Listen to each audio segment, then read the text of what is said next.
प्रयागराज से viral girl Mona Lisa को film offer कर दी। हाँ जी। क्या आप भी उसकी आंखों में घायल हो चुके हैं या बस आपको ये पता चल रहा है कि वो वायरल है और वायरल होने से आपके फिल्म को फायदा होगा इसलिए आपने उसको ये फिल्म ऑफर की? आप पर सर आरोप है ये कि आप जानबूझकर ऐसी फिल्म बनाते हैं जो विवादों का केंद्र बन जाए और इससे कंट्रोवर्सी क्रिएट हो ताकि आपका फिल्म का आराम से वो इतना पॉपुलर हो जाए कि लोग आकर के सिनेमा हॉल तक पहुंच जाए। तो मैं ज्वलंत वो मुद्दे उठाता हूँ देश के जिस पर लोग बात करने से कतराते हैं। तो इसको आप ये नहीं कह सकते मैं कुछ प्लान करके आता हूँ। ये मेरा स्टाइल है, ये मेरा अपना तरीका है और ये मेरा जिंदा होने का सबूत है जो मैं देता हूँ लोगों को कि मैं जिंदा हूँ, मैं बोल सकता हूँ। मेरा मकसद बहुत बड़ा है। मेरा मकसद ये है कि अगर कोई एक व्यक्ति मोनालिसा के अलावा सपोज मान लो सनी लियोन को इंडस्ट्री में लॉन्च कर, उससे क्या असर पड़ता है हमारे देश के नागरिकों पर, युवाओं पर और लड़कियों पर। और वहीं पर अगर मैं किसी एक ऐसी लड़की जिसका नाम मोनालिसा है उसको अगर मैं इंट्रोड्यूस कर रहा हूँ तो लोग क्या सोचेंगे। आप मोनालिसा का कैरियर बनाना चाहते हैं जी। लेकिन मुंबई जो एक्टर गए हैं कैरियर बनाने के लिए उनका स्ट्रगल से आप भी वाकिफ हैं, मैं भी वाकिफ हूँ। हाँ जी। क्या उस एक्टर के साथ वो अन्याय नहीं होगा कि जो एक्टर दिन रात अपने घर से बाहर रह करके अपने परिवार से बाहर रह के वहाँ पे स्ट्रगल कर रहा है, एक्टिंग सीख रहा है, थिएटर कर रहा है, आप उसको काम नहीं दे रहे हैं बल्कि उस लड़की को काम दे रहे हैं जो वायरल गर्ल है सिर्फ अपनी आंखों से। उसको एक्टिंग का ए भी नहीं आता और आप उसको एक्टिंग करवाएंगे, लेकिन जो व्यक्ति अपने घर को छोड़ करके, अपने परिवार को छोड़ के, माता पिता को छोड़ के वहाँ पे स्ट्रगल कर रहा है मुंबई में, आपने उसको काम करने का मौका नहीं दिया। मोनालिसा का जो ये चैप्टर है, अभी जो चीजें चल रही हैं, जो वायरल हो रही हैं चीजें, ये महाकुंभ खत्म होते होते चीजें भी खत्म हो जाएंगी और जब तक मेरी फिल्म आएगी तब तक लोग भूल चुके होंगे कि मोनालिसा भी कोई चीज। अभी फिलहाल मोनालिसा को धमकी भी मिल रही है, लोग कह रहे हैं कि उठा लेके चले जाएंगे, उठा ले जाएंगे। उन्होंने योगी सरकार से सुरक्षा की भी गुहार लगाई है, क्या कहना है आपका? देखिए, कम से कम उत्तर प्रदेश में तो किसी की औकात नहीं है जो मोनालिसा के साथ में तिरछी आंख करके भी देख सके, क्योंकि यहाँ पर एक सन्यासी का शासन है, यानी योगी आदित्यनाथ जी का शासन है, जो पूरे विश्व में जाने जाते हैं कठोर निर्णय लेने की वजह से। जो लोग उसको धमकी देने की जैसी बात कर रहे हैं तो वो बहुत ज़्यादा देर तक खुली हवा में सांस नहीं ले सकते, वो सलाखों के अंदर हो जाएंगे। ये उन्हें नहीं पता है कि अगर उन्होंने जरा सा भी उसको परेशान किया तो योगी जी की सरकार उन्हें बख्शने वाली नस्तानाबूद कर दी। क्या आप मोनालिसा के लिए कोई वर्कशॉप या ट्रेनिंग आयोजित कराएंगे ताकि वो बेहतरीन एक्टिंग सीख सके? बिल्कुल कराना होगा। इसके अलावा तो मैं अभी तो उसको ऐसे सीधे पर्दे पे उतार भी नहीं सकता, क्योंकि मैं खेल तमाशे के लिए तो फिल्म नहीं बना रहा हूँ। अभी फिल्म आएगी तो आप लोग देखोगे और क्रिटिक्स करोगे उसको, तो क्रिटिक्स को ध्यान में रखते हुए मुझे फिल्म के हर एक पहलू पर बात करनी होती है, हर एक पहलू पर विचार करना होता है। और मोनालिसा को अगर कम से कम भी तो कम से कम 3-4 महीने मुझे उस पर काम करने की जरूरत होगी। फिल्म अर्थ के लिए बनाई जाती है, अच्छे पैसे कमाने के लिए बनाई जाती है। क्या मोनालिसा को फिल्म में लेना घाटे का सौदा तो नहीं हो जाएगा? आपने अपने आप को कट्टर सनातनी कहा। हाँ। क्या आप चाहते हैं कि देश में हिंदू राष्ट्र हो जाए, भारत हिंदू राष्ट्र अगर होता भी है तो इसमें बुराई क्या है? हिंदू राष्ट्र का मतलब है तो और ज्यादा लिबरलिटी आ जाएगी फिर तो। सलमान खान को डर सता रहा है कि लॉरेंस फिशबर्न उनकी हत्या न कराते। पता नहीं सर, मुझे तो ये सब पब्लिसिटी स्टंट लगता है। पता नहीं, कुछ ऐसा कोई है नहीं जो जेल में रहकर किसी को, और वो खुद अपने आप में सक्षम है, सरकार उनके पीछे है, सुरक्षा मिली हुई है, कोई डर नहीं है सर। अभी सैफ अली खान पे हत्या करने की कोशिश, उनकी हत्या करने की कोशिश, उनको 6 बार चाकू भोंका गया और ऐसी खबरें आई कि उनके घर में एक चोर घुस आया था जिससे लड़ते लड़ते वो घायल हुए। और अभी कल वो लीलावती अस्पताल से डिस्चार्ज होकर के घर गए और जब गए तो उनका चाल एक अलग अंदाज था, लग ही नहीं रहा था कि उनको शायद कुछ हुआ है या जो भी है। आपको क्या लगता है, क्या ये भी एक स्टंट हो सकता है? मुझे तो ये लगता है क्योंकि इतनी सुरक्षा के बीच में एक आदमी कैसे जा सकता है। मैं बचपन से कई बड़े बड़े सेलिब्रिटी के घरों में जाने की कोशिश की कि मैं जाके मिल लूं, अपना दर्द बता।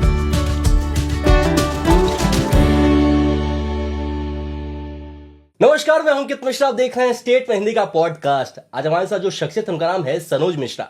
सनोज जी फिल्म निर्देशक हैं, साथ ही साथ ये सामाजिक मुद्दे पर फिल्म बनाते हैं, लेकिन साथ ही साथ जब ये फिल्म बनाते हैं तो विवादों में इनकी फिल्म घिर जाती है और आजकल ये फिर से चर्चा का विषय बन चुके हैं। चर्चा का विषय इसलिए है क्योंकि चर्चा की विषय बनी हुई वायरल गर्ल यानी मोनालिसा को इन्होंने फिल्म ऑफर कर दी है। आइए इनसे बात करते हैं और जानते हैं इनके बारे में। नमस्कार सर, कैसे हैं आप? जी बढ़िया सर। अच्छा, स्टेट में बहुत बहुत स्वागत है सर। ये बताइए सबसे पहले तो आप कौन हैं, अपने बारे में बताइए। आप फिल्म जर्नी आपकी कैसी रही और कैसे आप इस फील्ड में आ गए? मैं कौन हूँ ये सवाल तो मैं खुद से बहुत सालों से पूछ रहा हूँ। फिलहाल जो भी हूँ छोटा मोटा सिनेमा मेकर कह सकते हो आप।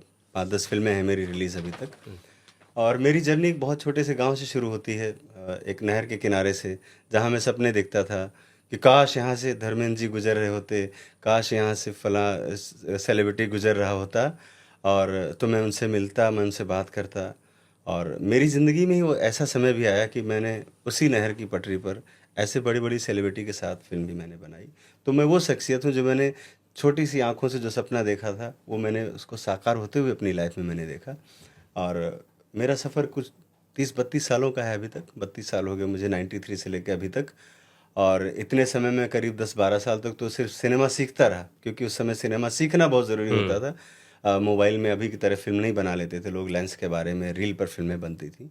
और उसके बाद करीब 15-20 सालों से मैं स्वतंत्र रूप से अपना काम कर रहा हूँ as a writer, as a director. कहाँ से हैं सर आप? बेसिकली मैं हूँ रायबरेली से, लेकिन मेरी शुरुआती पढ़ाई लिखाई लखनऊ में हुई।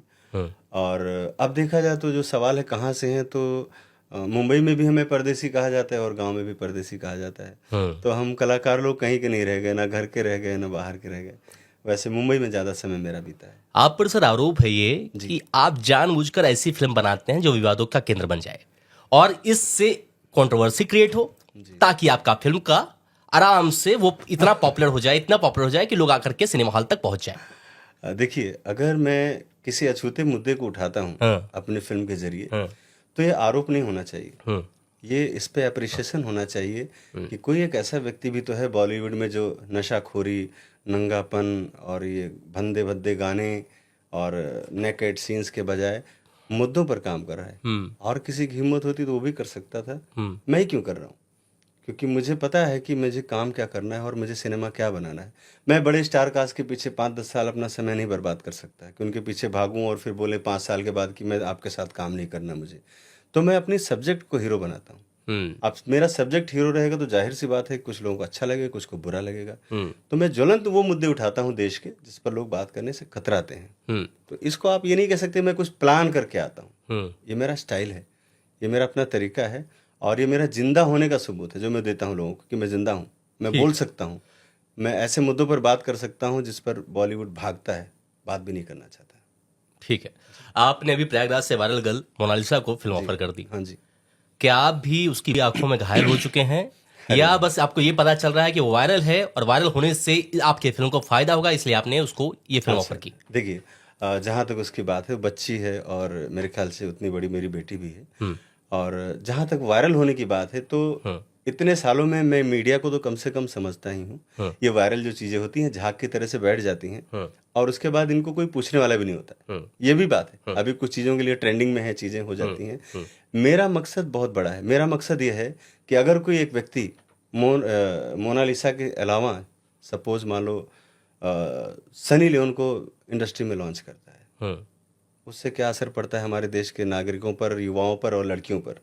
और वहीं पर अगर मैं किसी एक ऐसी लड़की जिसका नाम मोनालिसा है उसको अगर मैं इंट्रोड्यूस कर रहा हूँ तो लोग क्या सोचेंगे? तो ये मेरा देश के जो ऑडियंस है उसके लिए मेरी एक जिम्मेदारी बनती है कि मैं गरीब लड़की को थोड़ा सा आगे बढ़ाऊं ताकि जो गरीब हैं, जो दबे कुचले लोग हैं या जो अंग प्रदर्शन नहीं कर सकते या जो देश को बर्बाद करने वाली और अलग रास्ते पे ले जाने वाली फिल्मों में नहीं बनाना चाहते, उनको भी एक दिशा मिले कि नहीं, सादगी में भी बहुत कुछ है और सादगी पसंद करने वाले भी लोग बहुत हैं, तभी तो आज की तारीख में वो इतना ट्रेंडिंग में है वो। तो मेरा मकसद जो है वो बहुत बड़ा है। मेरा मकसद है लोगों को मैसेज पहुंचाना कि बगैर नंगेपन के भी आप बहुत बड़े सेलिब्रिटी बन सकते हो।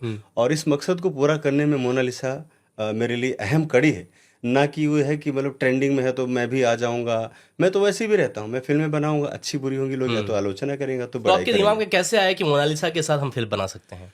मैंने उसका एक वीडियो देखा क्योंकि बहुत वायरल था, तो उसने बोला था कि मुझे फिल्मों में ऑफर मिलेगा तो मैं काम करना चाहूंगी। तो मुझे लगा कि एक अच्छा मौका है एक अच्छा मैसेज देने के लिए लोगों में और कहीं गलत हाथों में न जाए, क्योंकि बहुत सारे उसके आसपास बहुत सारे फालतू लोग जैसे मैं देख रहा था, बहुत डिस्टर्ब करने वाले लोग हैं। पूरा जो हमारे जो महाकुंभ का एक जो स्वरूप है उसको भी बिगाड़ रहे हैं लोग वहाँ पर। तो ऐसे लोगों के हाथ में रहा, इसलिए मैंने उसको ऑफर किया कि आप मेरे साथ केयरफुली काम कर सकते हो, जैसे हमारी टीम में लोग हैं उसको अच्छे से केयर करेंगे, उसको सिखाएंगे आगे और उसको एक अच्छे तरीके से, खाली शोशेबाजी के लिए नहीं, मैं चाहता हूँ उसका करियर बने, वो एक मिसाल बनेगी। तब मेरा जो ये डिसीजन लिया है वो डिसीजन सक्सेसफुल कहा जाएगा कि मैंने उसको मार्केट में अगर मैं लेकर के आया हूँ, फिल्म इंडस्ट्री में लेकर आया हूँ, तो मैंने उसको सक्सेस भी किया। ठीक है, तो इसके लिए उसको तैयार करना भी बहुत ज़रूरी है। आप मोनालिसा का कैरियर बनाना चाहते हैं जी। लेकिन मुंबई जो एक्टर गए हैं कैरियर बनाने के लिए उनका स्ट्रगल से आप भी वाकिफ हैं, मैं भी वाकिफ हूँ। हाँ जी। क्या उस एक्टर के साथ वो अन्याय नहीं होगा कि जो एक्टर दिन रात अपने घर से बाहर रह करके अपने परिवार से बाहर रह के वहां पे स्ट्रगल कर रहा है, एक्टिंग सीख रहा है, थिएटर कर रहा है,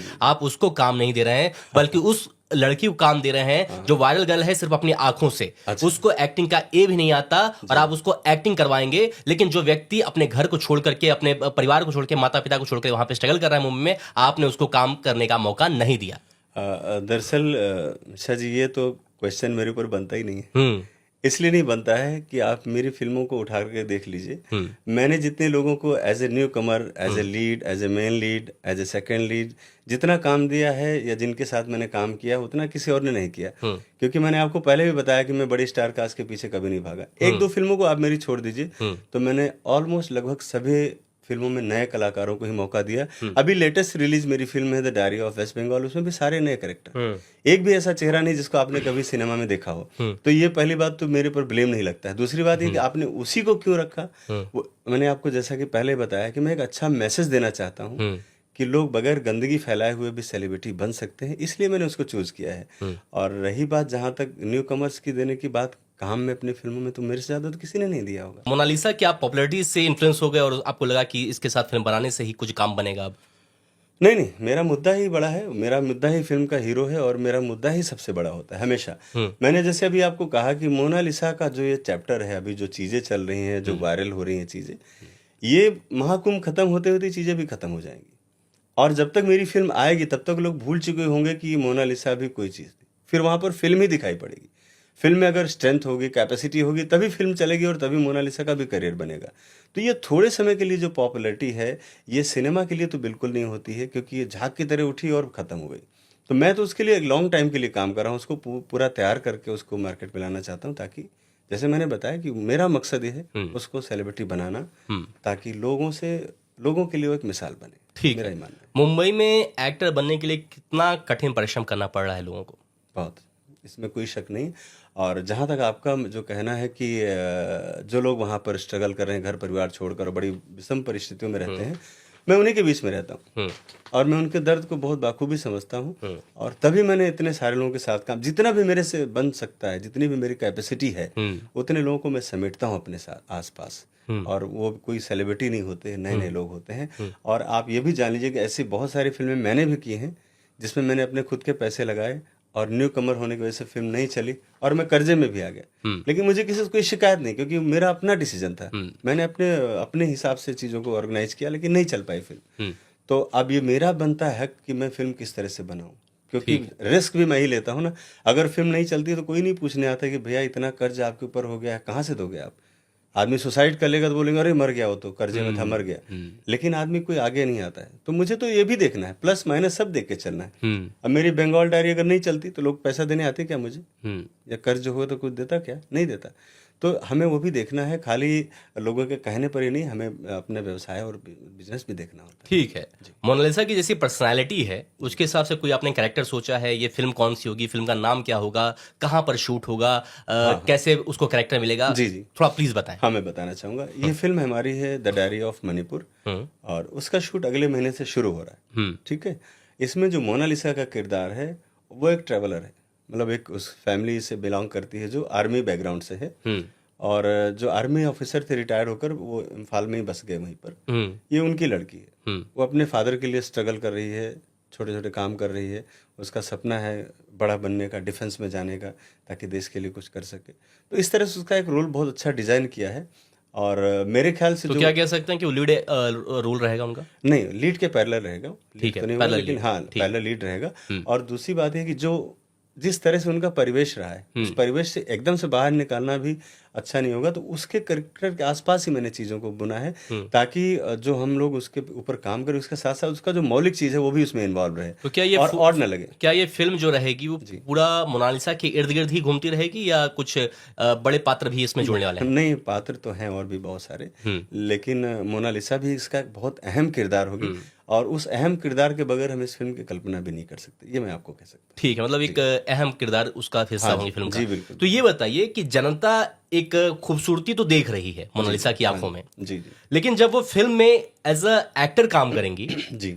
तो क्या जनता उन्हें उतना पसंद कर पाएगी या नहीं? हाँ, ये मुद्दा आपका बहुत अच्छा है, क्योंकि अभी तो सोशल मीडिया में लोग उसको देख रहे हैं, हम्म, और कल तक बताया ना, जैसे लोग भूल जाते हैं, तो यहाँ पर मेरी जिम्मेदारी बहुत बढ़ जाती है कि मैं उसको इतने अच्छे तरीके से, इतने मैच्योर तरीके से फिल्म लेकर के आऊँ और इतनी मैच्योर फिल्म बनाऊँ ताकि लोग उसकी खूबसूरती, उसके आंखों के बजाय लोग फिल्म देखने जरूर जाएं। वहां पर वो आंखें दिखाई दे तो अच्छा है, लेकिन खाली आंखों से तो फिल्म नहीं चलने वाली है। फिल्म का कंटेंट, फिल्म की मेकिंग, फिल्म की विषय वस्तु, वो सब सारी चीज़ों पर काम करने की बहुत ज़्यादा ज़रूरत है, क्योंकि आंखें फिल्म को नहीं चला सकती और एक फिल्म आंखों को चला सकता है। अगर फिल्म अच्छी होती है तो जाहिर सी बात है उसको सबको फायदा मिलेगा, जिसमें सबसे ज़्यादा फायदा मोनालिसा को होगा। ठीक है। अभी फिलहाल मोनालिसा को धमकी भी मिल रही है, लोग कह रहे हैं कि उठा लेके चले जाएंगे, उठा ले जाएंगे।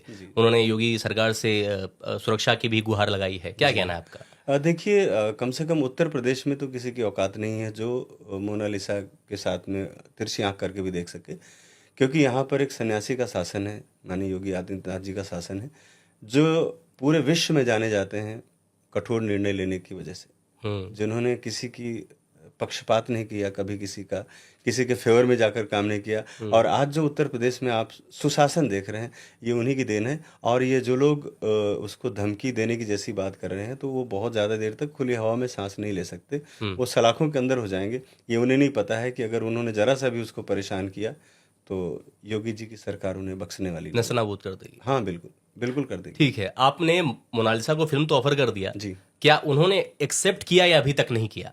देखिए, मैंने फिल्म ऑफर की है और ऐसे नहीं कर दिया कि नहीं मैं फिल्म करूंगा। उसका जब मैंने वीडियो देखा कि उसने कहा कि मैं फिल्म करना चाहती हूँ, तब मैंने ऑफर किया। और मेरे लोग हैं वहां पर जो उसकी फैमिली से बात करेंगे, क्योंकि फैमिली पर उसने सब कुछ छोड़ा हुआ है। तो ये इतना बड़ा विषय नहीं कि वो काम करेगी कि नहीं करेगी, फिल्म तो मैं बना ही रहा हूँ। फिल्म तो मेरा जो पैशन है वो तो काम मेरा चल ही रहा है। आती है तो अच्छी बात है, मेरे लिए अच्छा हो जाएगा कि चलो एक मैंने अच्छा काम किया अपनी लाइफ में, एक और अच्छे आदमी को मैंने आगे बढ़ाने की अभी तक उसने स्वीकार नहीं किया है? नहीं, स्वीकार करने की बात ही नहीं। मैंने अभी तो मैं उसके पास तक पहुंचे नहीं हूँ। आपकी बात हुई उससे? हाँ, मेरी बातचीत हुई, बाय फोन बातचीत हुई। ठीक है, आप प्रयागराज कब जा रहे हैं? मैं कल जा रहा हूँ। तो वहां पर जाकर के उससे बात करेंगे, उसके परिवारों से। हाँ, देखिए, लेकिन इसके पीछे भी मेरी एक और सोच है। प्रयागराज अगर मैं जाता हूँ तो ये जो शोशेबाजी है, जो चीजें हैं, मुझे थोड़ा सा ऑड लग रहा है। क्यों ऑड लग रहा है? क्योंकि वहां पर जो उसके आसपास जो माहौल बना हुआ है वो बहुत गंदा है, जो हमारे जो महाकुंभ की गरिमा के खिलाफ है। महाकुंभ में बहुत सारे साधु सन्यासी बहुत सालों तपस्या करके जो उतरे हुए हैं, धरती पर आए हुए हैं, तो मुझे सबसे पहले उसका सम्मान करना चाहिए। मैं उनसे मिलने के लिए नहीं जा रहा हूँ, ये तो मेरा पूर्व निर्धारित कार्यक्रम है जिसमें अपने फैमिली के साथ में कुंभ स्नान के लिए जा रहा हूँ। लेकिन अगर उस बीच आसानी से बगैर किसी शोशेबाजी की मुलाकात हो जाती, कुछ बात हो जाती है तो अच्छी बात है, नहीं तो मैं उसके घर पे जाना पसंद करूंगा, जहाँ की रहने वाली है मध्य प्रदेश, वो ज़्यादा अच्छा होगा। मैं नहीं चाहता वहाँ जाऊँ तो लोग बोले देखो आ रहे हैं, इस गली में जा रहे हैं, मोनालिसा को साइन करने जा रहे हैं, ये सब गंदा होगा और मेरे साधु महात्मा जो संत हैं उनके लिए एक अपमान वाली बात होगी। तो इसका मुझे बहुत ध्यान रखने की मोनालिसा के संघर्ष को कैसे देखते हैं, उसकी पृष्ठभूमि को कैसे देखते हैं? वो इंदौर से आती है, उसके परिवार का जो संघर्ष है, अभी वो रुद्राक्ष की माला बेच रही है वहां पर, कैसे आप देखते हैं? दरअसल मैंने भी बहुत जमीनी चीजों को देखा है, तो ये उनकी एक लाइफ स्टाइल हो जाती है। शुरू से जैसे पुश्तैनी जो काम है तो उनका पेशा बन जाता है कि नहीं मुझे फला मेले में जाना है, मुझे वहां जाना है, मुझे ये करना है, मुझे वो करना है। तो एक जमीनी लेवल पर जो जैसे मैंने अपने फिल्म में किरदार को गढ़ा है कि एक लड़की को अपने बेसिक चीज़ों के लिए भी उसको स्ट्रगल करना पड़ता है, कपड़े के लिए स्ट्रगल करना पड़ता है, खाने के लिए स्ट्रगल करना पड़ता है, तो ये किरदार वही है मोनालिसा, जो आज अपनी चीज़ों के लिए स्ट्रगल करती। नहीं तो सड़क पे जाकर कौन माला बेचना पसंद करेगा? बिल्कुल। हर आदमी चाहता है कि हम कार में ही चलें। सही बात है। तो ये तो उसके लिए बड़ा मतलब एक संघर्ष का दौर है। और दूसरी बात यह है कि अगर ऐसी लड़की आगे बढ़ती है तो करोड़ों लोगों के लिए इंस्पिरेशन होगी, लोगों के लिए एक बहुत बड़ा एक सबक होगा और वो लोगों के लिए प्रेरणा का माध्यम बनेगी। ऐसा मेरा मानना है। क्या आप मोनालिसा के लिए कोई वर्कशॉप या ट्रेनिंग आयोजित कराएंगे ताकि वो बेहतरीन एक्टिंग सीख सके? बिल्कुल कराना होगा। इसके अलावा तो मैं अभी तो उसको ऐसे सीधे पर्दे पे उतार भी नहीं सकता, क्योंकि मैं खेल तमाशे के लिए तो फिल्म नहीं बना रहा हूँ। अभी फिल्म आएगी तो आप लोग देखोगे और क्रिटिक्स करोगे उसके, तो क्रिटिक्स को ध्यान में रखते हुए मुझे फिल्म के हर एक पहलू पर बात करनी होती है, हर एक पहलू पर विचार करना होता है। और मोनालिसा को अगर कम से कम भी तो कम से कम 3-4 महीने मुझे उस पर काम करने की जरूरत होगी। हमारी टीम है जो उसको हर एक चीज़ के लिए तैयार करेगी, सिखाएगी, समझाएगी, और वो समझदार है मेरे ख्याल से, इतनी तो समझदार है कि बहुत चीज़ें जल्दी टैकल कर लेगी चीज़ों को। क्या आपको लगता है कि मोनालिसा का जो फैन बेस है वो बॉक्स ऑफिस कलेक्शन तक पहुंच पाए? नहीं पहुंचेगा, वो होता ही नहीं है। ऐसी चीज़ें तो बताया ना कि सीजनल चीज़ें होती हैं। सीजनल चीज़ें कभी भी बॉक्स ऑफिस तक नहीं जाती हैं। उनका एक अलग माध्यम होता है, सोशल मीडिया का अलग माध्यम है और बॉक्स ऑफिस अलग है। तो बॉक्स ऑफिस तभी होगा जब मेरी फ़िल्म अच्छी बनेगी। उसकी सबसे बड़ी जो विशेषता ये होनी चाहिए बॉक्स ऑफिस पे, ये उसकी आँखें बॉक्स ऑफिस पर कैश नहीं कराई जा सकती जब तक कि आप अच्छी फ़िल्म ना बनाएँ। तो मेरे ख़्याल से इस बात को लेकर ज़्यादा गंभीर होने की ज़रूरत नहीं है कि वो रहेगी फ़िल्म में तो फ़िल्म हिट हो जाएगी। ऐसा कोई पैमाना नहीं है, ऐसा कोई फ़ॉर्मूला नहीं है। फ़िल्म हिट होने का जो फ़ॉर्मूला है वो उसकी अपनी गुणवत्ता है। तो उस गुणवत्ता पे ध्यान देने की ज़रूरत है और उसमें एक पार्ट वो भी होगी। तो मैं उस पे भी काम करूँगा। फिल्म अर्थ के लिए बनाई जाती है, जी। अच्छे पैसे कमाने के लिए बनाई जाती है। जी। क्या मोनालिसा को फिल्म में लेना घाटे का सौदा तो नहीं हो जाएगा? देखिए, मैंने कभी भी अपनी लाइफ़ में जो डिसीज़न लिए हैं उसमें कभी ये नहीं सोचा कि मुझे नफ़ा होगा या नुकसान। हुँ, अगर नफ़ा-नुकसान की बात होती तो मैं भी नाचने-गाने वाली फ़िल्में और एक बंगले में जाकर बार-बार मर्डर होने वाली फ़िल्में ही बनाता ना। हुँ, मैं बोल्ड डिसीज़न अगर लेता हूँ तो मुझे पता है कि अगर नुकसान भी होगा तो वो झेलना मुझे ही होगा। हुँ, और इतनी कुवत रखता हूँ, गट्स है कि मैं झेलूँगा और लड़ूँगा। चलता रहेगा कारवां। रिस्क लेना तब से सीखा मैंने जब से महादेव ने मुझे बताया कि जीवन बहुत क्षणभंगुर है आपका हुँ, और इस दुनिया में कुछ भी स्थायी नहीं है। तो मैं इतना क्यों डरूँ मैं किसी से कि नहीं मेरा नुकसान हो जाएगा या नफ़ा होगा। जो बोल दिया सो बोल दिया, वो होगा, देखा जाएगा। सोनोज मिश्रा जानबूझकर के एजेंडे के तहत काम कर रहे हैं क्या? किसी एक धर्म के खिलाफ सिर्फ एक ही मुद्दे को लेकर के पकड़े रहते हैं। क्या कहीं न कहीं से फंडिंग आ रही है क्या आपको? अगर फंडिंग आ रही होती तो जो मैंने फ़िल्म 2 करोड़, 3 करोड़, 5 करोड़ में बनाता हूँ, ये 100 करोड़ में बनती। हुँ, अगर फंडिंग कहीं से आ रही होती तो मुझे छोटी-छोटी चीज़ों के लिए स्ट्रगल नहीं करना होता, मुझे धक्के नहीं खाने होते, मुझे लिंचिंग का शिकार नहीं होना पड़ता, मैं भी अपने एसी वाले वैन से बाहर नहीं निकलता, सड़कों पर जान बचाने के लिए भाग नहीं रहा होता और बनारस के घाट पर महीनों तक नहीं पड़ा रहा होता। तो अगर इस तरह की बात होती तो ये सारी चीज़ें मेरे साथ नहीं होती। ये जिनके साथ होती हैं वो लोग बड़े-बड़े महलों में हैं और मैं आज भी मज़दूर की तरह से ही हूँ, आज भी सड़क पर हूँ, वन बाय वन अपने देश के लिए, अपने सनातन के लिए, धर्म के लिए काम कर रहा हूँ और मैं किस सब धर्मों का सम्मान करना सिर्फ मैं जानता हूँ क्योंकि मैं कट्टर सनातनी हूँ। कट्टर सनातनी होने का मतलब है कि सबको साथ में लेकर चलने वाला। हमारे यहाँ नफ़रत तो सिखाई नहीं गई है। हुँ, तो मैं तो सबको प्यार करता हूँ। मेरे आस-पास तो जितने भी उसमें 50% ज़्यादा मुस्लिम ही हैं मेरे। ये मेरी इस फ़िल्म के प्रोड्यूसर भी मुसलमान हैं। हुँ, तो आप ऐसे कैसे कह सकते हैं कि मैं एक एजेंडे के तहत काम करता हूँ? हुँ, उन लोगों का एजेंडा लगता है जिनकी आँखों पर कट्टरपंथ का पर्दा चढ़ा हुआ है। हुँ, वो लोग जो कट्टरपंथी हैं, जो आज के सभ्य समाज में भी मध्ययुगीन सभ्यता का अनुसरण करते हैं, उनको लगता है कि एक ख़ास जो उनकी आइडियोलॉजी है, वही दुनिया पे राज करेगी। ऐसे लोगों के खिलाफ मैं और मरते दम तक रहूँगा। बाकी मेरे साथ जो लिबरल लोग हैं, 2-2 मेरे फ़िल्म के प्रोड्यूसर मुस्लिम हैं दोनों हुँ, और मैं उनके साथ रहता हूँ और सबसे ज़्यादा तीर्थ मुझे कराने वाले भी वही दोनों मुस्लिम हैं। हुँ, वो मुझे बताते हैं फलाँ मंदिर चलना है, वहाँ पे ये है, वहाँ पे वो है, मैं जाता हूँ। और मैं कभी नहीं कहता हूँ कि आप मेरे साथ मंदिर आओ, लेकिन मुझे मुझे मज़ार पे जाना अच्छा लगता है क्योंकि हमारे धर्म में तो कहीं मना नहीं किया। मैं जाता हूँ, मज़ार पे जाता हूँ, वहाँ पे शीश नवाता हूँ। मुझे लगता है वो भी मेरे बुज़ुर्ग हैं, मेरे देवता हैं, तो हमें तो ये सिखाया गया है। हुँ, और ये ख़ास करते हुए बोलना कि नहीं मैं किसी एजेंडे के तहत, किसी दुश्मनी के तहत नहीं, ये गलत बात है। मेरी फ़िल्मों को देखिए, अगर कोई भी एक तथ्य आप गलत बता दें हुँ, कि ये गलत है और ये ख़ास किसी वजह से किया गया तो वो अलग बात होगी। कोई दावा करता हूँ हुँ, कि कोई भी एक चीज़ हमारी फ़िल्म में जो हमने दिखाई है फ़िल्मों में, अगर उसका कोई काट बता दे कि नहीं ये गलत था तो मैं उसका अब मैं इंडस्ट्री में काम करना छोड़ दूँ, फ़िल्म बनाना बंद कर दूँ। ठीक है। जी। आपने अपने आप को कट्टर सनातनी कहा। हाँ। क्या आप चाहते हैं कि देश में हिंदू राष्ट्र हो जाए? भारत हिंदू देखिए, राष्ट्र हिंदू हो जाए? राष्ट्र अगर होता भी है तो इसमें बुराई क्या है? हिंदू राष्ट्र का मतलब है तो और ज़्यादा लिबरलिटी आ जाएगी फिर तो। क्या है आपके हिसाब से हिंदू राष्ट्र की नहीं, अवधारणा? मेरा हिंदू राष्ट्र का मतलब है कि सारी दुनिया में समभाव, सबके लिए इंसाफ हो, सबके लिए काम हो। कट्टरपंथ की जहाँ पर ज़रा भी गुंजाइश ना हो, जहाँ पर लिंचिंग ना हो, जहाँ पर हत्या करने को जो है जायज़ न करार दिया जाए, वही राम राज होगा और वही हिंदू राष्ट्र होगा। हिंदू राष्ट्र का मतलब है कि हिंदू बहुत लिबरल है शुरू से ही। आप देखें तो पूरा एशिया तो हिंदू ही था पूरा। अगर लिबरल नहीं होते तो इतने सारे हिंदू कैसे डिवाइड हो जाते और दूसरे धर्मों में चले जाते? आप सोचिए कितना लिबरल है हम लोग। हिंदुओं से ज़्यादा तो कोई ज़्यादा सहिष्णु कोई हो ही नहीं सकता है। आप जहाँ पर बात करते हैं धर्मनिरपेक्ष की तो वो सिर्फ हिंदू है।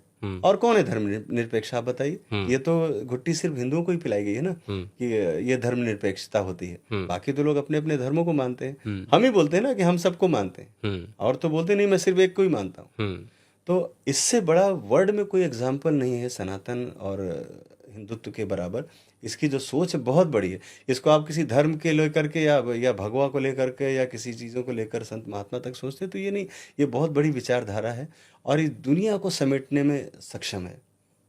ये आप कह सकते हैं कि जो हिंदुत्व है पूरी दुनिया को अपने बाहों में समेट लेगा। एक शब्द है जिहाद, जी। क्योंकि अब बॉलीवुड में भी लोग कह रहे हैं कि आ रहा है, आ रहा है। जिहाद हो रहा है। जी जी। आप इससे कैसे देखते हैं? क्या आपके हिसाब से क्या लगता है, लव जिहाद क्या होता है? बॉलीवुड में जो जिहाद हो रहा है वो क्या है, उसका क्या मतलब है? नहीं सर, ये तो है और इससे जनता पर बहुत गलत असर पड़ता है। खासतौर पे जब धर्म को लेकर के चीज़ें होती हैं तो एक तो फैमिली में बहुत ज़्यादा प्रॉब्लम क्रिएट होती है अगर दूसरे धर्मों में कुछ इस तरह की चीज़ें होती हैं। लड़की कहीं चली गई, और ज़्यादातर तो हिंदुओं की लड़कियां ही जाती हैं। ये भी देखने में आपको आया होगा, क्योंकि उस वक्त उनको अपने धर्म के बारे में एक तो पता नहीं होता है, और जैसे उनसे किसी ने पूछ लिया कि तुम्हारे यहाँ मंदिरों में मूर्तियाँ जो होती हैं उन पर जल चढ़ाया जाता है, वहाँ पर तो गंदगी भी कर सकते हैं, कुत्ते भी चले जाते हैं, भी चले जाते हैं, आपकी मूर्तियाँ तो अपनी रक्षा नहीं कर सकती, फिर उनकी पूजा क्यों करते हो? यहाँ पर जब जवाब नहीं होता है तो हम उनके फेवर में हो जाते हैं कि हाँ भाई तुम सही हो। तो हमें जब धर्म में ये बताया नहीं जाएगा कि हमें मूर्ति पूजा हम क्यों करते हैं, हमारे यहाँ चीज़ें क्यों हैं, तो ऐसी लड़कियाँ जो धर्म के खिलाफ जाकर जो शादियाँ करती हैं उससे गलत परंपरा शुरू होती है, और वो भी खासतौर पर सेलिब्रिटी में। फिर लगता है छोटे वाले तबके में लोग, उनको भी लगता है कि अगर फलान उसने किया है, करीना कपूर ने किया तो मैं भी कर सकती हूँ। तो एक गलत तरह की परंपरा शुरू होती है, और मुझे लगता है कि इन चीज़ों पर थोड़ा सा हमारे, आपका मानना है कि अपने धर्म में शादी करनी चाहिए? बिल्कुल होनी चाहिए, बिल्कुल। अच्छा, आपकी एक फिल्म आई थी the diary of West Bengal, जी वो आते ही विवादों में घिर गई, जी। और आपने ममता बनर्जी पर भी आरोप लगाया कि आपको सताया जा रहा है। आपको बनारस के एक होटल में पाया गया, आपके खिलाफ आपकी धर्मपत्नी ने खोज की रिपोर्ट भी लिखवाई, और आपको होटल में पता चला कि आप वहाँ पर पाए गए हैं।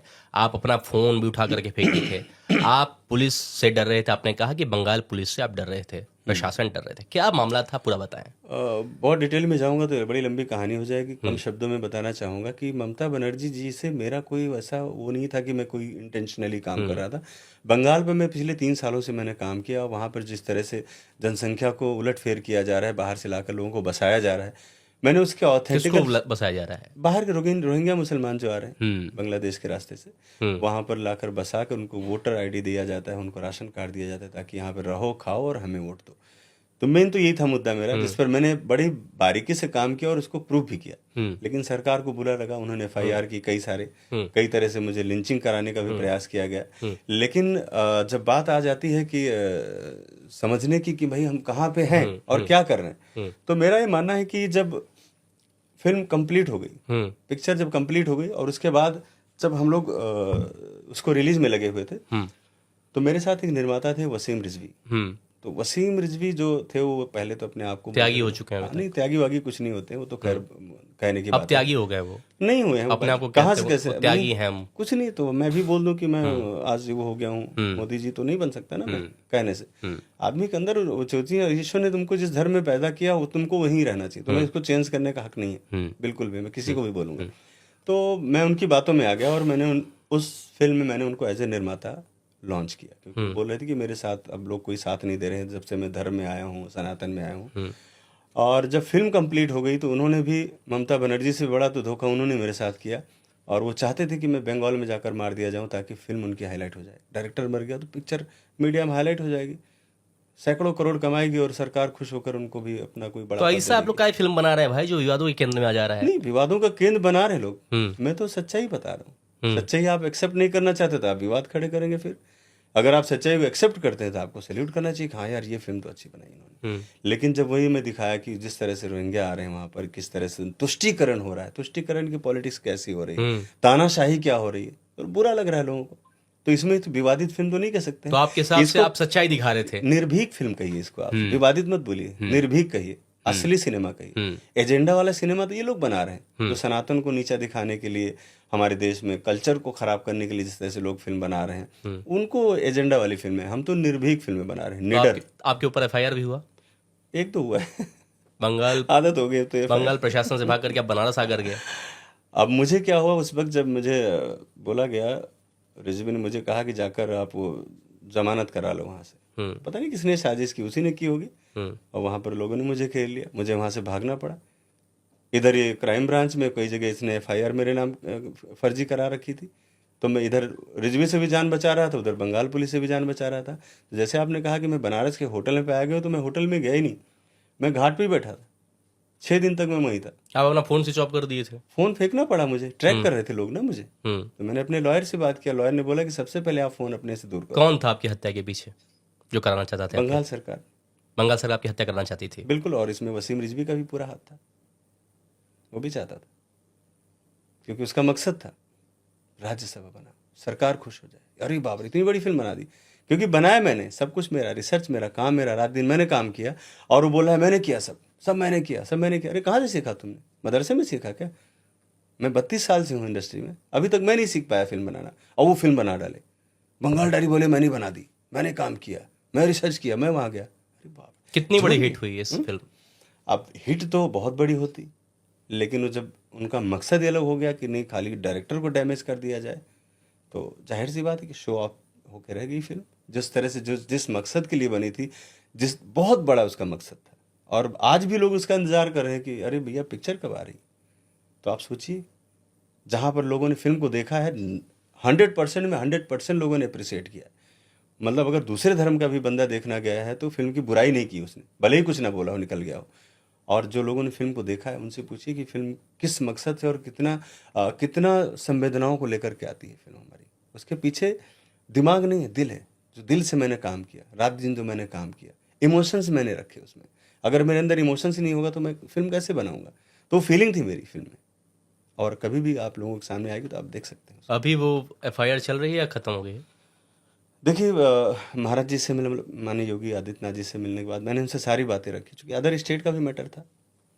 और मुलाकात हुई आपकी योगी जी से? हाँ, योगी जी से मैंने समय मांगा, उन्होंने दिया मुझे, और मैंने उनके सामने सारी बातें रखी कि आखिर मेरे साथ क्या हुआ था। और योगी जी की सरकार, उनकी पुलिस नहीं होती तो शायद मैं बनारस से उठाया भी नहीं जाता, कि जिस हालत में मैं वहाँ पड़ा था। मुझे उत्तर प्रदेश पुलिस लेकर आई होटल में, मैं होटल में नहीं पाया गया। वहां से लाकर फिर लोगों ने मुझे एडमिट कराया हॉस्पिटल में, क्योंकि मेरी हालत अच्छी नहीं थी, अभी मानसिक तौर पे बहुत। अभी आप कह रहे थे घाट पे पाया गया? मैं घाट पे तो था, घाट से मुझे उठाकर लेके होटल ले किस हालत में थे आप? मेरी हालत ठीक नहीं थी, अच्छा नहीं था। मैं मानसिक तौर से मैं बहुत परेशान था, और कई दिनों से खाना पीना भी बहुत कम था। तो क्या आप नशा करने लगे थे? हाँ, मैं करने लगा था, गांजा पी रहा था मैं, सच बोल रहा हूँ। मुझे जो झूठ बोलने की क्या मिला, मुझे आता ही नहीं झूठ बोलना। योगी जी से आपने बताया फिर? योगी जी नहीं, मैंने योगी जी को तो नहीं बताया, नहीं तो मुझे शायद डांट पड़ जाती, ये तो बात है। लेकिन मैं पर्सनली बोल रहा हूँ कि मुझे लगा कि दुनिया में क्या है, इतना मेहनत करने के बाद भी कुछ नहीं है, तो मुझे शांति चाहिए थी, मुझे शांति चाहिए थी। वो खिचड़ी खाता था वहीं पर, मैं जो बटती थी, और वहीं पड़ा रहता था मैं, और जलती हुई लाश, कभी कोई मन होता था लाश में कूद जाऊँ जलती हुई चिता में, क्योंकि इतना के अंदर गुस्सा था, अंदर से इंसान को लेकर के जो नफरत। क्या नफरत हुई आपने क्राफ्ट से कि यार क्यों ये काम कर रहा हूँ मैं, हाँ, जब मुझे मरने के लिए छोड़ दिया गया है? ऑफकोर्स हुई, और मैं डिसीजन लिया था कि मैं शायद अभी सब काम नहीं करूँगा। लेकिन फिर मैं चित्रकूट गया, मानिए मेरे भगवान उनको कहता हूँ, गुरुजी के साथ में था वहाँ पर। उन्होंने मुझे बहुत कुछ समझाया, सिखाया और बताया, रामभद्राचार्य जी महाराज जी ने, और माननीय गुरु भगवान मेरे, और उन्होंने समझाया मुझे कि आपका जन्म हुआ है ऐसे काम के लिए, तो आप हारो मत, फिर खड़े हो, फिर आगे बढ़ो। फिर योगी जी से मुलाकात आपने की तो योगी जी ने क्या कहा? क्या महाराज जी ने मुझे बड़ा सपोर्ट किया, और जो मेरे अंदर जो शंकाएं थी, परिवार को लेकर जो असुरक्षा की भावना थी, उन्होंने इन चीज़ों को शॉर्ट आउट किया। और मेरे ख्याल से आज मैं आपके सामने बैठा हूँ तो ये महाराज जी, योगी जी की देन है, नहीं तो मैं अलग दुनिया में जा चुका था, अब तक मेरा वजूद भी खत्म हो चुका। क्या आपको लगता है कि आप अभी तक जिंदा होते? नहीं, बिल्कुल नहीं होता, बिल्कुल नहीं होता। आपकी हत्या हो चुकी होती? हत्या नहीं हुई, मर गया होता है मैं खुद ही इस डिप्रेशन में। हत्या कराने के पीछे तो आज भी लोग लगे हुए, कितने सारे फतवे, कितने सब चीज़ें तो हैं। अब मैं ऐसे घूम रहा हूँ पूरी दुनिया में, या तो समाज मार देता या तो समाज की सोच मार देती। हाँ, देखिए क्या है, मृत्यु निश्चित है, और मेरी मृत्यु स्वाभाविक नहीं है। कोई ना कोई तो मारेगा ही, आज नहीं तो कल। कोई ना कोई सिरफिरा बैठा होगा जिसके दिमाग में धार्मिक कट्टरता चल रही होगी, बोलेगा चलो ठोक दो चल के। तो सबसे आसान है मुझे मानना है। मैं तो पब्लिक में घूमता हूँ, छोटे छोटे जगह में भी जाता हूँ, मेरे पास ना कोई फोर्स है, ना मेरे पास बाउंसर है, खुलेआम मेरी ज़िंदगी, क्योंकि मुझे पता है कि जितने दिन कागज़ पे लिखा है उतने दिन मैं हूँ, जिस दिन मरना होगा उस दिन खेल खत्म। डर लगता है? कभी नहीं, क्यों डरना? मेरे बगैर भी दुनिया चलती रहेगी, और हमेशा चलती रहेगी। मेरी जन जाने कितने लोग मेरे जैसे आए इस धरती में चले गए। तो डर तभी खत्म हो गया जब महादेव ने मुझे कहा कि तुम निश्चित समय के लिए आए हो, खाली ये टाइम ही तुम्हारा खाली है, इसी में तुम्हें सारा खेल करना है। तो डरना किस बात का, फिर बहुत हो गया डरना। कहा जाता है बॉलीवुड में दाऊद इब्राहिम का बहुत बड़ा दबदबा है। हाँ, बिल्कुल है, बिल्कुल है। और लॉबी है वहाँ पर, बहुत तरह की लॉबीज हैं वहाँ पे, काम करते हैं जो लॉबी में ही काम होता है वहाँ पर। तो लॉबीबाजी के चक्कर में आज बॉलीवुड अपने बहुत बुरे हालातों में, जैसा कि आप देख ही रहे हैं कि 90% चीज़ें बहुत डैमेज हुई हैं 4 सालों में। मुझे इसलिए फ़र्क नहीं पड़ता कि मैं उस भीड़ का कभी हिस्सा ही नहीं था। मैं इसलिए मुझे कोई फ़र्क नहीं पड़ता, जैसे ही बॉलीवुड ठीक है, मैं तो पहले भी स्ट्रगल कर रहा था, आज भी स्ट्रगल कर रहा हूँ। हाँ, लेकिन इस तरह से डाउनफॉल होना, सिनेमा हॉल बंद होना, चीज़ें ख़त्म होना और फिल्में ना चलना, नुकसान होना, ये कहीं कहीं लगता है कि यार हम जिस काम में, जिस फील्ड में, उसका अगर मार्केट ही गिरता चला जा रहा है तो हम कहाँ जाएंगे। लेकिन इसका दोषी कम से कम मैं नहीं हूँ, ये मैं कह सकता हूँ, मैं नहीं हूँ। दोषी वो लोग हैं जो बड़े बड़े कोठों पर बैठे हुए हैं। सलमान खान को डर सता रहा है कि लॉरेंस फिश्बर्न उनकी हत्या ना कराते। पता नहीं सर, मुझे तो ये सब पब्लिसिटी स्टंट लगता है। पता नहीं, कुछ ऐसा कोई है नहीं जो जेल में रहकर किसी को मरवा दे, और वो खुद अपने आप में सक्षम है, सरकार उनके पीछे है, सुरक्षा मिली हुई है, कोई डर वर नहीं है सर। कैसा लगता है लॉरेंस फिश्बर्न आपको? पता नहीं, मैं तो मिला नहीं कभी उनसे, और ना मैं तो खाली सोशल मीडिया की बातें देखता हूँ। बहुत लड़के उनको पसंद कर रहे हैं कि सनातन की रक्षा कर रहा है, सनातन पता नहीं, मुझे इस बारे में कुछ जानकारी नहीं है। आप भी अपने आप को कट्टर सनातनी कह रहे हैं। मैंने नहीं, मैं हूँ तो मैं बता सकता हूँ, वो है कि नहीं मुझे नहीं मालूम, क्योंकि मैंने उनसे कभी कोई ना उनका कोई ऐसा बयान देखा, ना मैंने उनको कभी ऐसा, लोग कहते हैं। तो कई लोग कहते हैं कि सलमान खान के रिश्ते दाऊद के साथ भी हैं, आरोप लगाते हो हैं लोग। सकते हैं, वो बिल्कुल हो सकते हैं, मैं उसके बारे में नहीं कह सकता स्पष्ट, क्योंकि मुझे इसके बारे में जानकारी नहीं। कल को कोई बात होगी तो मैं प्रूव भी नहीं कर सकता, तो मेरा उसमें कोई ऐसा वो नहीं है। और बॉलीवुड तो शुरू से ही सब ऐसे ही लुच्चे लफंगों के ही उसमें रहा है हमेशा, इसीलिए आज इसका क्यों उस दुनिया में चले गए जहाँ लुच्चे लफंगे हैं? मुझे उस समय अच्छी लगती थी दुनिया, मुझे लगता था जैसे हीरो होते हैं तो ये वाकई में अपनी लाइफ में वैसे ही हीरो होंगे, लेकिन नज़दीक जाने के बाद पता चलता है ना कि क्या स्थिति। जब तक मैं समझता तब तक समय निकल चुका था। ड्रग्स कितना बड़ा मुद्दा है बॉलीवुड? बहुत बड़ा मुद्दा है बॉलीवुड में, उसके बगैर तो पार्टी ही नहीं होती हैं। कितने लोग उसमें मारे गए, कितने लोग मरते हैं, जो क्राइम होते हैं उसके पीछे ड्रग्स का बहुत बड़ा हाथ होता है। इसलिए मेरा ऑफिस 7 साढ़े 7 बजे शाम को बंद हो जाता है। लोगों का शुरू होता है उससे, मेरा बंद होता है 7:30, क्योंकि उसके बाद फालतू की बातें होंगी। इसलिए मेरा यहाँ स्ट्रिक्ट है कि 7 साढ़े 7 बजे बंद। काम की चीज़ होगी सुबह 10 से 7, जैसे मैं अपने ऑफिस में मत जाता हूँ, वैसे बहुत कम मुझे मौका लगता है ऑफिस में बैठने का, क्योंकि मैं बाहर ही रहता हूँ ज़्यादातर। लेकिन वो मेरा रूटीन ही है, जैसे ऑफिस में गए सुबह 10 बजे नौकरी पे जाता, तो वैसे 10 बजे घर, और शाम को 7 बजे बंद। वो नहीं रात में गए फिर वो पार्टियों में घूम रहे हैं और ड्रग्स ले रहे हैं और सबके पीछे पीछे चापलूसी कर रहे हैं, और उसमें क्राइम माइंड में आ रहा है, वो सब चीज़ें मेरे साथ कभी नहीं रही, और मैं बचता हूँ चीज़ों से। कहा गया कि सुशांत सिंह राजपूत ने आत्महत्या कर ली, बहुत लोगों ने कहा कि उनकी हत्या हुई। अभी कार्तिक आर्यन को भी साइडलाइन करने की कोशिश की गई, ऐसा लोगों ने आरोप लगाया। उनको धर्मा की फिल्म से हटा दिया गया, दोस्तों 2 से। क्या बाहर के जो व्यक्ति या लड़के एक्टर बनने आए हैं, वो लीड एक्टर बन रहे हैं, क्या उनको साइडलाइन करने की कोशिश की जा रही है? हाँ, बिल्कुल की जा रही है, लेकिन मैं तो हमेशा पक्षधर रहा हूँ। उस लॉबी है जो काम करती है, जैसे लगता है कोई आगे बढ़ रहा है तो लोग उसमें रोकते हैं रोकने वाले, लेकिन मैं तो हमेशा बढ़ावा देता हूँ। मैं तो कह रहा हूँ आप आइए, अभी जो हम लोग मोनालिसा की फिल्म करें, मैं आपको ऑफर कर रहा हूँ, आप कितने हैंडसम हैं, तो मैं तो आपको उठा लूँगा यहाँ से। तो वो लोगों का है एक तरीका, वो लोग काम कर रहे हैं, और लॉबी में जब किसी को बढ़ते हुए देखते हैं लोग, जैसे उसके फेवर में जो ना हो, जो लॉबी है उसके खास, तो लोग ज़रूर डैमेज करने की कोशिश करते हैं, फिल्मों से निकलवाएंगे, फिर आदमी फ्रस्ट्रेशन में जाएगा, कोई भी कदम उठा सकता है। अब सुशांत सिंह राजपूत का मैं नहीं कह सकता कि उन्होंने हत्या की, मुझे उसके बारे में ज़्यादा कुछ डीपली पता नहीं है, क्योंकि अगर इतने दिनों से CBI और सब काम कर रहे हैं, कुछ ऐसा होता तो निकल कर भी बाहर आता। हाँ, लेकिन ये ज़रूर मैं कह सकता हूँ कि उनके ऊपर प्रेशर था बहुत ज़्यादा, और वो प्रेशर जानलेवा होता है। जो बॉलीवुड का प्रेशर होता है बहुत जानलेवा होता है।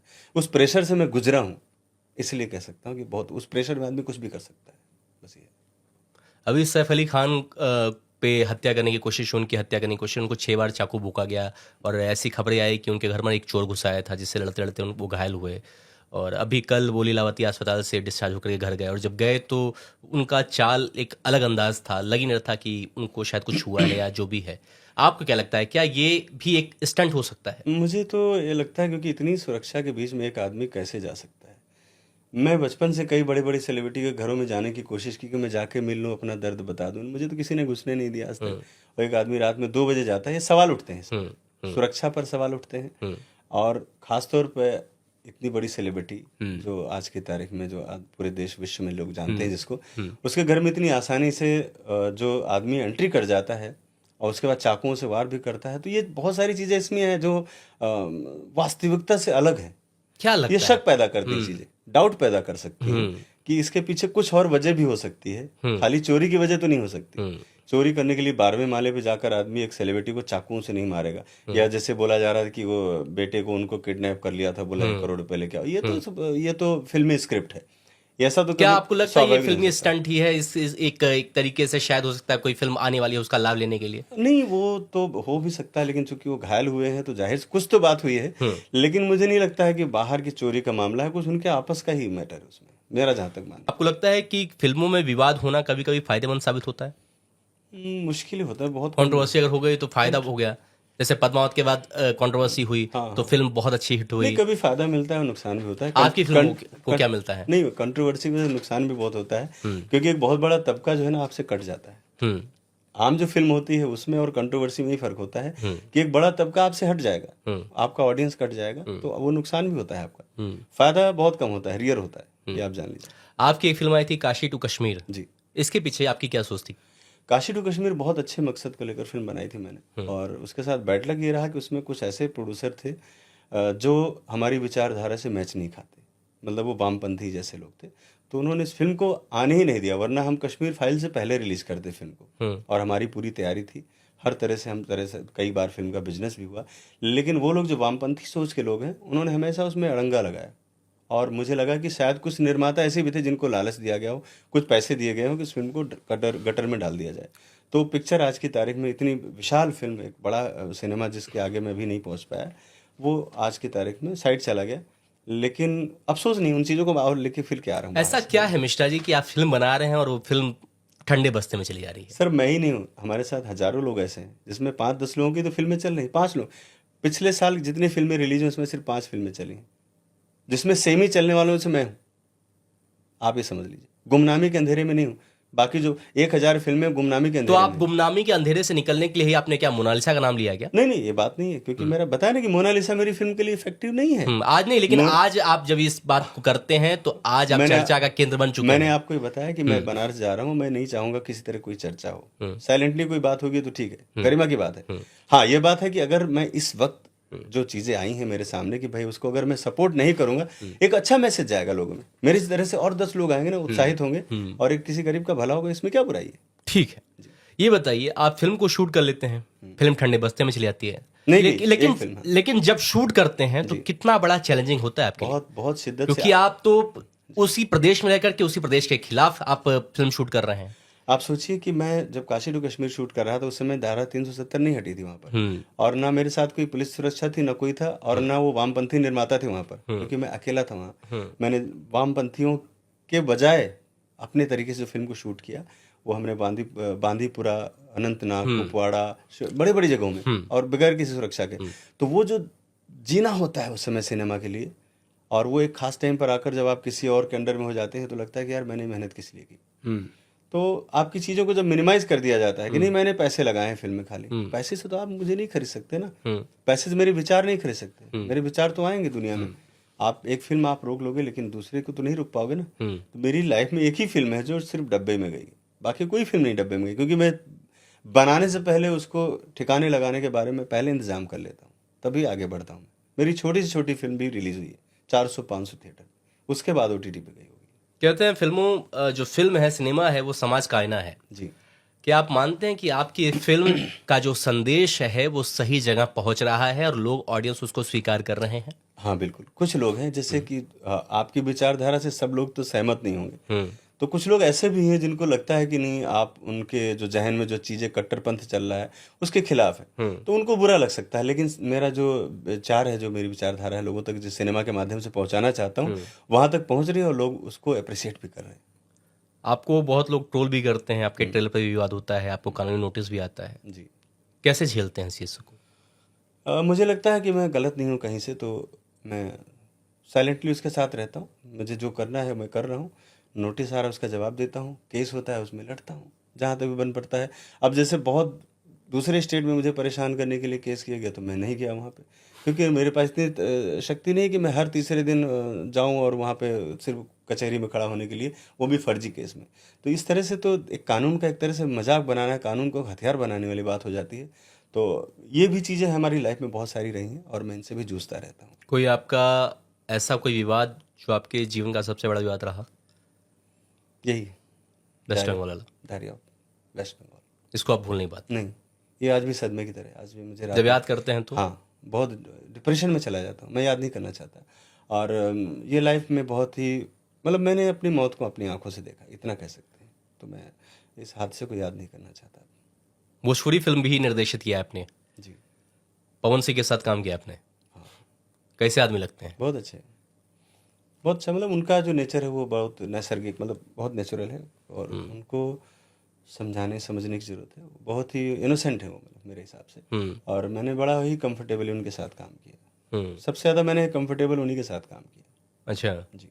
ये बताइए, बहुत लोग कहते हैं नशेड़ी हैं एक नंबर के, पता बहुत नहीं, बड़े तो घमंडी हैं, वो उनकी अपनी लाइफ है। कहते हैं अपने मन से आते हैं अपने मन से जाते हैं। मैंने तो देखा है। और उनके साथ विवाद भी चलता है, अक्षरा सिंह का विवाद चला, वो फिर उनकी शादी को लेकर की बात चला, फिर अभी डाइवोर्स की चर्चा भी चल रही है। क्या पवन सिंह एक नंबर के घमंडी और नशेड़ी आदमी हैं? मैं देखिए उनकी व्यक्तिगत जिंदगी में तो नहीं जाना चाहूंगा, लेकिन मेरा जो अनुभव मैं आपको बता रहा हूँ, 1 लाख लोगों की भीड़ में भी जो आदमी आकर बाबा कह के मेरे पैर छूता है, तो मैं उसे घमंडी कैसे कह सकता हूँ? मैं तो, मुझे लगता है कि वो मेरे लिए जैसे शुरू में मिला थे मुझे पवन जी, वैसे ही आज भी मेरे लिए। कोई खास याद? हाँ, बहुत सारी खास यादें हैं, क्योंकि जिस समय मैं उनके साथ फिल्म कर रहा था उस वक्त वो नए नए आए थे सिनेमा में, और कुछ कुछ कम पैसों में उनके साथ डील फाइनल हुई थी। तो रात में हम लोग हारमोनियम पे गाना सुनते थे, और चाचा जी गांव से आ जाते थे, बोलते भैया कल खेत में पानी लगाना है, उसके पैसे लेना है, तो वसूलने के लिए चाचा जी बैठे रहते थे। तो वो समय हम लोग याद करते हैं फोन के साथ। कहीं ऐसा तो नहीं है कि आप जब काम किए तो उस वक्त का पवन सिंह सुपरस्टार अलग था, आज का पवन सिंह का सुपरस्टार अलग है, नहीं, और आज पावर स्टार पवन सिंह है, तो उसके अंदर इतना जबरदस्त नहीं, घमंड है? सफलता के समय भी मैं उनके साथ रहा हूँ मैं, और मुझे नहीं लगा कभी कि, हाँ मतलब ये जरूर है कि वो चूंकि बहुत इनोसेंट है तो लोगों की बातों में आ जाते हैं। उनको प्रॉपर गाइडेंस की जरूरत है, समझाने की जरूरत है, एक अच्छा मार्गदर्शक उनके साथ होना जरूरी है। आप कह रहे हैं कि वो अपनापन देखते हैं और साथ में हम लोगों को लेके चलते हैं, लेकिन उनके साथ भोजपुरी की अभिनेत्री अक्षरा सिंह भी रही और थ्रू आउट उनके साथ रही, मेरे साथ भी अक्षरा जी ने लेकिन काम किया। फिर अक्षरा सिंह को वो छोड़ देते हैं। पता नहीं भाई मुझे इसके बारे में। अक्षरा जी भी मेरे साथ काम की और बहुत अच्छा उनका नेचर रहा है, और आज भी मेरी उनसे कैसी लगती हैं अक्षरा सिंह? बहुत अच्छी हूँ, बहुत टैलेंटेड। मतलब मैं तो उनको लेडी, आयरन लेडी कहता हूँ। वो भोजपुरी की कंगना रनावत। तो मजे की बात यह है कि आप उनका भी समर्थन कर रहे हैं, इनका भी समर्थन कर रहे हैं, मेरा लेकिन दोनों एक दूसरे का समर्थन नहीं कर रहे हैं। वो अलग बात है, मेरा अपना नजरिया है ना, मैं तो गार्जियन हूँ ना। तो आपने कभी नहीं सोचा कि आप एक बार मीडिएटर का काम कर दें? नहीं, समय नहीं मिला मुझे। ये बताइए, अब दूसरे सुपरस्टार की बात कर लेते हैं, खेसारी लाल यादव। नहीं, उनके बारे में कोई बात नहीं करना चाहूंगा। नहीं, मैं जानना चाहता हूं कि सबसे विनम्र व्यक्ति कौन है भोजपुरी में? सबसे विनम्र व्यक्ति दिनेश जी हैं। दिनेश नहीं रहुआ? हाँ, बहुत अच्छे हैं। और बाकी लोग तो कैसे होते हैं ना, कि अगर जो आदमी बहुत जमीन में घास खोद रहा हो, लिट्टी चोखा बना रहा हो, उसको अचानक से पैसा मिल गया तो वो तूफान हो गया। बहुत से लोग ऐसे होते हैं जो उनको लगता है यार भगवान ने मुझे दिया है। क्या खेसारी घमंडी है क्या? नहीं, मुझे नहीं पता, मुझे इसके बारे में ज़्यादा नहीं जानकारी। और कोई घमंडी होगा अपने घर में रहे, उससे मुझे क्या लेना देना। घमंडी है तो घर में रहना, मुझे क्या मतलब उससे भाई। लेकिन है कि नहीं, मैं इसके बारे में मुझे कुछ नहीं। खेसारी और पवन सिंह में भी तकरार हो रहा था, पता नहीं भाई। भोजपुरी का सबसे बड़ा सुपरस्टार किसको मानते हैं? मैं तो सुपरस्टार किसी को नहीं मानता भाई, जो भी अपने। क्यों भाई? पवन सिंह कहते हैं हम हैं, खेसारी कहते हैं हम हैं। उधर जाना नहीं चाहता सर, मेरी दुनिया अलग होगी ना। लेकिन एक तो सुपरस्टार चुनना पड़ेगा ना सर। पता नहीं सर, अभी तो भोजपुरी में मैंने देखा कि शायद वहाँ बहुत बुरा हाल है और थिएटर वगैरह सब बंद हो गए, तो सब लोग अपना नाच गा के अपना घर चला रहे हैं। और कहाँ सिनेमा बन रहा है अभी वहाँ? फिल्में बनना लगभग बंद हो गई। इतनी दयनीय स्थिति क्यों है भोजपुरी सिनेमा की? सब स्टारडम की वजह से खा लिया लोगों ने, अपना अपना पैसा खड़ा कर लिया, और क्या।